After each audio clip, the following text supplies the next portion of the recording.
Press the bell icon on the YouTube app and never miss another update. नमस्कार प्रिय विद्यार्थियों, स्वागत है आपका वीकेएस फिजिक्स एकेडमी में। हमने ट्रांजिस्टर के बारे में बहुत सुना है। ट्रांजिस्टर जो है वो एक इलेक्ट्रॉनिक्स का बहुत ही इंपॉर्टेंट पार्ट है। प्रत्येक सर्किट के अंदर ट्रांजिस्टर का उपयोग होता है। तो उस ट्रांजिस्टर के लिए कौन कौन से पैरामीटर्स काम में आते हैं, आज हम उन्हीं की चर्चा करेंगे। तो ट्रांजिस्टर के जो प्रॉपर्टीज हैं वो कैसे काम करता है, कैसे इसमें इलेक्ट्रिक करंट है, इसमें वोल्टेज है वो प्रोड्यूस होती है, किस प्रकार से उनमें आपस में संबंध बताए जाते हैं, उनको पढ़ने के लिए हमें पैरामीटर्स की ध्यान होना बहुत जरूरी है। तो हम पहले पैरामीटर्स को पढ़ेंगे। पैरामीटर ऑफ 4 टर्मिनल नेटवर्क्स, चतुर टर्मिनल जाल के प्राचल जिन्हें हम कहते हैं, उनके बारे में अध्ययन करेंगे। ये मुख्यतः 3 प्रकार के होते हैं, जिसमें जेड प्राचल, जेड पैरामीटर, वाई पैरामीटर और हाइब्रिड पैरामीटर। हाइब्रिड पैरामीटर है वो सबसे ज्यादा मोस्ट इंपोर्टेंट है, ट्रांजिस्टर में उसी का प्रयोग होता है और उसी पैरामीटर के हिसाब से ट्रांजिस्टर की प्रॉपर्टीज बताई जाती हैं परिपथ में। The parameters of F and T यानी 4 network terminal is 3 types, 3 type के होते हैं। नंबर 1 है जेड पैरामीटर, जिसे ओपन सर्किट इम्पीडेंस पैरामीटर भी कहा जाता है।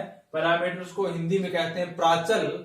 जेड प्राचल, ओपन यानी खुला परिपथ प्रतिबाधा प्राचल, खुला परिपथ प्रतिबाधा प्राचल भी इसको कहते हैं। वाई पैरामीटर्स को कहते हैं वाई प्राचल, short circuit admittance parameter. Y यानी प्रवेश्यता, प्रतिबाधा का उल्टा व्युत्क्रम प्रवेश्यता, लघु पतित प्रवेश्यता प्रतिबाधा प्राचल, लघु पतित प्रवेश्यता प्राचल इसको कहते हैं। तीसरा है जो मोस्ट इंपोर्टेंट है, हाइब्रिड पैरामीटर या एच पैरामीटर। हाइब्रिड पैरामीटर या संकर प्राचल कहते हैं हिंदी में कहते हैं संकर प्राचल। नाम से ही आपको पता लग जाएगा कि इसमें कुछ मिक्स होने वाला है। मिक्स को हाइब्रिड कहते हैं, संकर कहते हैं, यानी कि वोल्टेज और करंट दो ही हमारे पास होंगी, उनमें से हमें मिक्स करके इसको बनाएंगे। आइए देखते हैं किस प्रकार से बनाते हैं। तो जेड पैरामीटर और वाई पैरामीटर तो काफी नॉर्मल होते हैं बेसिकली, फिर भी मैं हाइब्रिड पैरामीटर बताने से पहले इनका थोड़ा सा रिवाइज हम कर लेते हैं, ताकि हमें ये ध्यान रहे कि इनमें मेनली डिफरेंस क्या है। जेड पैरामीटर जो होते हैं उसमें हमारे पास ये डायग्राम आपको दिखाई दे रहा है सर्किट का, जिसमें V1 और I1 दो निवेशी इनपुट्स हैं और V2 और I2 जो है वो दो आउटपुट्स हैं। तो इसके अंदर हमारे पास I1 निवेशी धारा है, V1 निवेशी वोल्टेज है, I2 निर्गत धारा है और V2 जो है वो निर्गत वोल्टता है। तो इन्हीं चारों के अंदर एक कॉम्बिनेशन बनाया जाता है, एक फंक्शन लिए जाते हैं, दो राशियां स्वतंत्र ले जाती हैं और बाकी के पदों में एक फंक्शन बनाया जाता है। उस फंक्शन के हिसाब से हमारे पास पैरामीटर्स आते हैं। तो जो जेड पैरामीटर जो होता है, जेड प्राचल जो होता है, उसके अंदर क्या होता है, V1 और V2 जो है, V1 और V2 को स्वतंत्र चर के रूप में लिया जाता है। यहाँ पे जो निवेशी वोल्टता है और जो आउटपुट आपकी वोल्टता है उसको स्वतंत्र चर के रूप में लिया जाता है, और जो बाकी दो बचते हैं यानी I1 और I2 उनको फलन के रूप में लिया जाता है। तो इस प्रकार से दो फलन हमें लेने होंगे, V1 बराबर F1 I1 I2 और V2 बराबर F2 I1 I2। अब हमें क्या करना होता है, इनका हम डिफरेंशियल करते हैं। तो ये नॉर्मल है तो मैंने डायरेक्ट लिख दिया। हमारे पास यहाँ पे 4 प्रतिबाधाएं आ जाएंगी, 4 प्राचल्स आ जाएंगे, ZI, ZR, ZO, ZF। ZI का मतलब है इनपुट प्रतिबाधा। और एक बात आप याद रखेंगे, ये ओपन सर्किट की थी, यानी ओपन सर्किट के अंदर जेड पैरामीटर होते हैं, तो ये सभी जो फंक्शन आएंगे, 4 प्रतिबाधाएं आपके आएंगी, 4 प्राचल आएंगे, वो ओपन सर्किट के लिए आएंगे हमेशा। ZI यानी कि ओपन सर्किट की निवेशी प्रतिबाधा, ZR का मतलब है रिवर्स, R का मतलब रिवर्स उत्क्रमित प्रतिबाधा, O का मतलब है आउटपुट यानी निर्गत प्रतिबाधा, और ZF का मतलब है फॉरवर्ड यानी अग्र प्रतिबाधा। और इनके मान होते हैं कुछ इस प्रकार से, V1 बटे I1 का अनुपात है वो ZI के बराबर होता है, V1 बटे I2 का अनुपात है वो ZR के बराबर होता है, V2 बटे I2 का अनुपात है वो ZO के बराबर होता है, और V2 बटे I1 का अनुपात जो है वो ZF के बराबर होता है। इस प्रकार से 4 प्राचल, 4 प्रतिबाधाएं आती हैं। बात करें हम वाई पैरामीटर्स की, वाई प्राचल की, यानी जिसे प्रवेश्यता प्राचल कहा जाता है, एडमिटेंस कहा जाता है, जो कि प्रतिबाधा का उल्टा है। इसमें आप देख सकते हैं शॉर्ट सर्किट के, यानी ये जो प्राचल है वो लघु परिपथ के अंदर होता है। इसमें क्या होता है, I1 और I2 यानी निवेशी करंट और निर्गत करंट को स्वतंत्र चर के रूप में लिया जाता है। बाकी दो बचते हैं जो राशियां, उनको फलन के रूप में माना जाता है। इसमें आप देखें कि V1 और V2 को स्वतंत्र चर के रूप में लिया, इसमें I1 और I2 को स्वतंत्र चर के रूप में लिया। तो यहाँ पे F3 फंक्शन से मैंने डिनोट किया, V1 V2 जो दो बच गए अपने V1 और V2, उनको फलन के रूप में लिखा। इसी प्रकार I2 बराबर है 4 V1 V2। तो यहां से भी चार अपने पास प्राचल आएंगे, YI, YR, YO, YF। वही तरीका रहेगा, इनपुट की है, रिवर्स की है, आउटपुट की है और फॉरवर्ड की है। तो यहां पर I1 अपॉन V1 का मान जो है वो क्या होता है, YI होता है। I2 अपॉन V2 का मान जो है वो YR होता है। I2 अपॉन V2 का मान जो है वो YO होता है। और I2 अपॉन V1 का मान जो है वो क्या होता है, YF होता है। तो इस प्रकार से ये जो वैल्यू है इनकी वो होती है।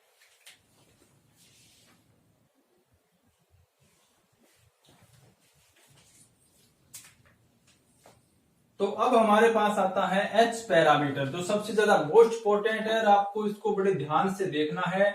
आगे की यूनिट्स के अंदर पूरी इलेक्ट्रॉनिक्स में ये पैरामीटर काफी काम आएगा, स्पेशली ट्रांजिस्टर के लिए।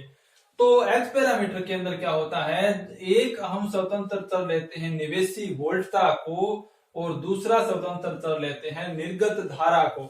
इनमें आपने देखा कि इसमें दो वोल्टता है वो स्वतंत्र चर के रूप में है, इसमें दो धाराएं हैं निवेशी और निर्गत, वो स्वतंत्र चर के रूप में है। लेकिन इसमें मिक्स है, यानी एक वोल्टेज है और एक करंट है। इसी को इसी नाम से, संकर नाम से, हाइब्रिड नाम से जाना जाता है। इस और ऐसा लेने से जो सर्किट का व्यवहार है वो बदल जाता है। V1 बराबर, अब जो बचेंगे अंदर की तरफ, जो हमने ले लिया स्वतंत्र चर के रूप में, बाकी जो बच गए उनको फलन के रूप में लिखेंगे। तो V1 बराबर फलन हो गया F5, क्योंकि F4 तक हमने पहले लिखे, F5 I1 V2। V1 और I2 को स्वतंत्र चर के रूप में लिया तो I1 बचा और V2 बचा। I1 V2, I2 बराबर होगा F6 I1 V2। अब हमें क्या करना होता है कि इसके आगे की प्रोसेस सभी में सेम होती है, लेकिन ये बेसिक थे इसलिए मैंने इसमें नहीं बताई, हम जानते हैं।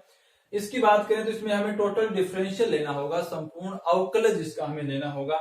अवकलन हमें किस प्रकार से करना है, हमें इनका करना है इनके पदों में, यानी इनका अवकलन इनके संगत करना है अपने को। तो ये तरीका आप ध्यान से देख लीजिए, dV1 इसका हो जाएगा बराबर, इसका करेंगे पहले इसके रिस्पेक्ट में, फिर इसका दोबारा से करेंगे इसके रिस्पेक्ट में, डेल यानी करली V1 अपॉन करली I1, इसका हो गया इसके साथ, डॉट DI1 भी साथ में आएगा, प्लस का निशान, del V1 upon del V2 dot dV2। अब ये जो करली कहूं या मैं डेल कहूं और यहाँ पे डी कहूं, इनका मतलब है कि इनमें कुछ परिवर्तन है, वोल्टेज में परिवर्तन है, करंट में भी परिवर्तन है। लेकिन अगर हम ये कहें कि अगर हम सर्किट में बहुत कम मान की एसी करंट्स को प्रवाहित करें तो ये जो परिवर्तन है वो काफी हद तक कांस्टेंट हो जाते हैं। इससे हमें एक समीकरण प्राप्त होगी। उससे पहले हम, ये तो एक समीकरण एक आ गई, उससे पहले हम इसके लिए डिफरेंशियल और करते हैं। DI2 बराबर del I1 upon del I2 बटे del I1 DI1 plus del I2 बटे डेल V2 डॉट dV2। समीकरण नंबर हो गई है 2। अब इन दोनों समीकरणों से हमें इन समीकरणों को किस प्रकार से लिखना है, हमें इनके रूप में लिखना है, यानी कि Y और Z के रूप में नहीं बल्कि H के रूप में, जैसे HI, HR, HO, HF, ये संकेत इनको हम लिखेंगे। If we apply low value AC in circuit then partial differential value is constant. अगर हम सर्किट में कम मान की प्रत्यावर्ती धारा को अप्लाई करते हैं तो जो ये पार्शियल डिफरेंशियल है, यानी del V1 upon del I1 या DI1 की वैल्यू कांस्टेंट हो जाती है, कांस्टेंट रहती है। तो हम इन इक्वेशन 1 और 2 को कुछ इस फॉर्म में लिख सकते हैं। V1, यहां पर ये V1 बन जाएगा बराबर, ये जो अनुपात है इसको लिखा HI, ये बन जाएगा I1, यानी डिफरेंशियल से कांस्टेंट के रूप में आ जाएंगे, प्लस ये जो अनुपात है उसको लिखा HR और ये बन जाएगा V2। इक्वेशन नंबर होगी 3।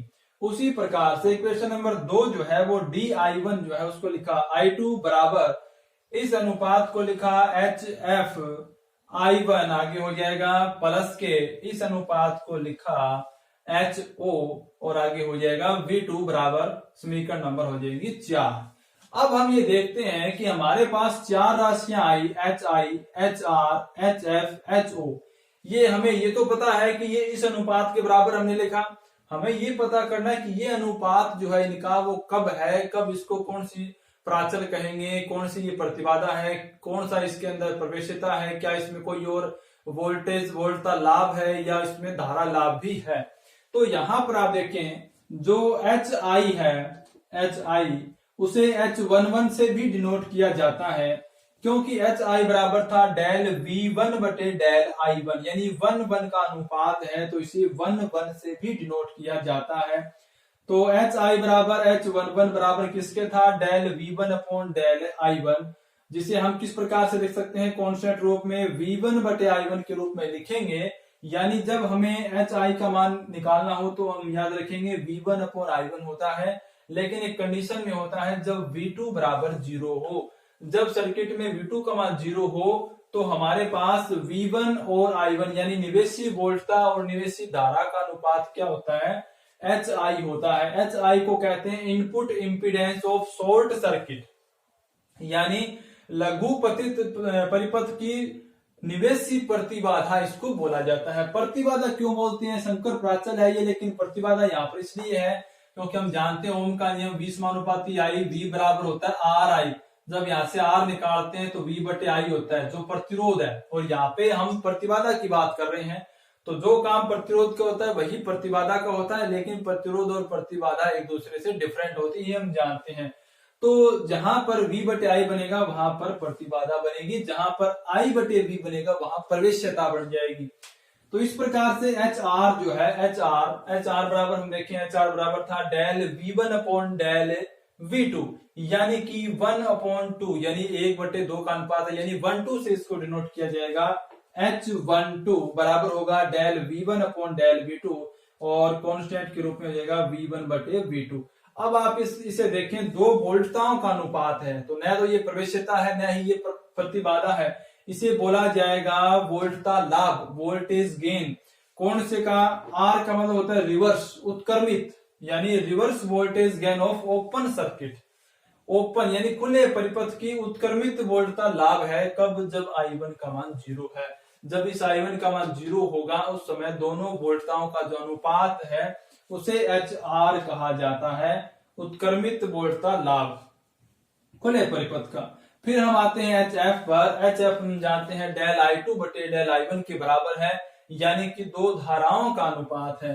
तो HF जो है वो 2/1 का अनुपात है, यानी 2:1 से लिखा जाएगा बराबर डेल I2 बटे डेल I1 बराबर क्या हो जाएगा, कांस्टेंट रूप में I2 बटे I1। अब ये जो I2 बटे I1 है ये फॉरवर्ड करंट गेन कहलाता है, यानी धारा लाभ, क्योंकि दो धाराओं का अनुपात है। अगर फॉरवर्ड यानी F का मतलब होता है फॉरवर्ड, अगर धारा लाभ से कहते हैं वो शॉर्ट सर्किट, लघु पतित जो परिपथ है उसका अग्र धारा लाभ कहलाता है जब V2 बराबर 0।